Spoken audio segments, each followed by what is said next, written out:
El libro de Juan Ramón Rayo, la primera parte, que la tenemos ahí, sobre el primer tomo del Capital, tomo tercero de la edición de siglo XXI, es la que hay debajo. Ahora citaremos la diferencia que hay entre la traducción que aparece en el libro de Rayo y la traducción de siglo XXI, en la del Capital que tenemos allí, un poquito más adelante, que está metido todavía en bolsa. Tengo que decir que la mayoría de los libros que he sacado estoy rescatándolos de cajas antiguas, de trasteros, etcétera, donde reposaban la mayoría de las obras de Marx que como dije el otro día, fui leyendo y recopilando a lo largo de 50 años. Si miramos por ejemplo, si hacemos caso a la contribución a la crítica de la economía política, que lo tenemos ahí encima de este, aquí, contribución a la crítica de la economía política, en ese libro de 1859 es la primera vez, bueno, es una de las veces en las que Marx hace un recorrido por su biografía intelectual. ¿Y qué es lo que aparece? Aparecen cosas muy curiosas. ¿Por qué? Porque hay partes de su obra que no aparecen señaladas ahí. Se habla de sus escritos económicos, por ejemplo, allí tenemos los escritos a la izquierda, tenemos los escritos, los manuscritos de París, luego están los manuscritos económicos del 44, está la tesis sobre la diferencia entre la filosofía de la naturaleza de Demócrito y Epicuro, está...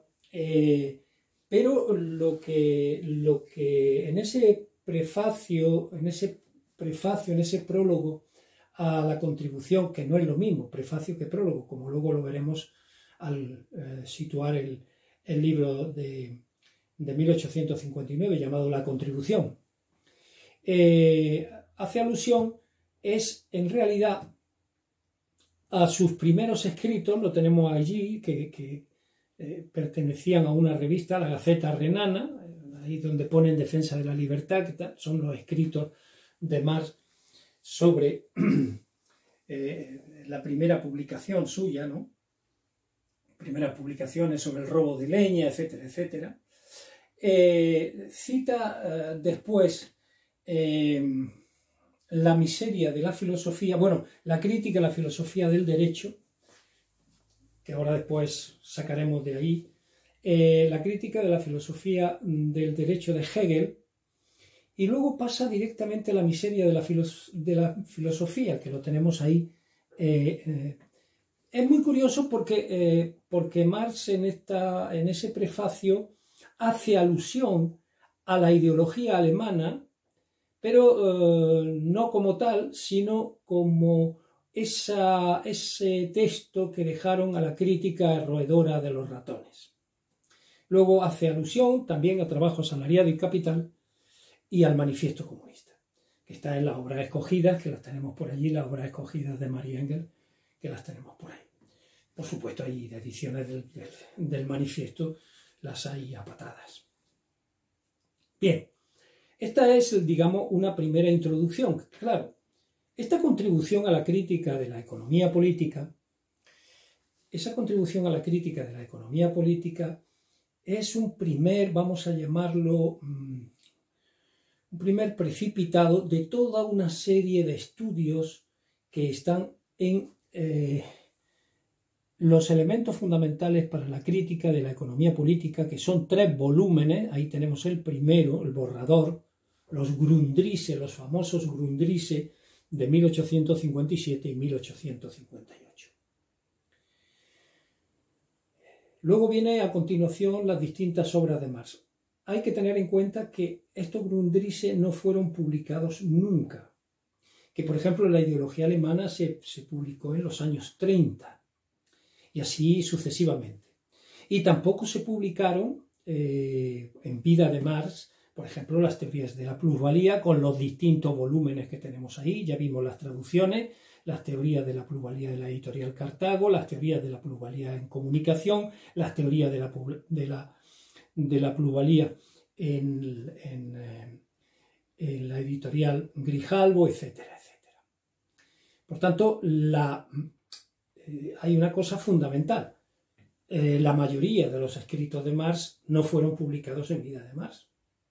Ya hemos visto esa vuelta atrás que hace Marx desde 1859 hasta que comienza, digamos, su andadura intelectual, aparte de luego las cartas con el padre, etcétera, la correspondencia primera, no están publicadas.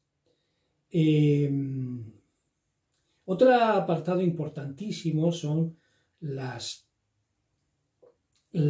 cartas, o sea, la correspondencia de Marx. La correspondencia de Marx que aquí he traído la edición de El Carteggio de Editori Riuniti en Italia, donde está toda la correspondencia entre Marx y Engels. No hay más correspondencia con otros muchos que están obviamente en las obras completas.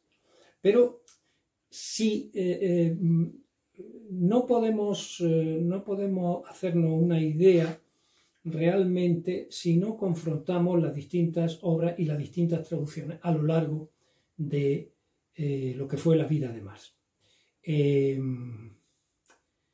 Por ejemplo, ya lo vamos a ver, por ejemplo, la correspondencia con Abraham Lincoln, ¿no? Que está dentro de la correspondencia de Marx, la guerra civil en Estados Unidos, etcétera, etcétera.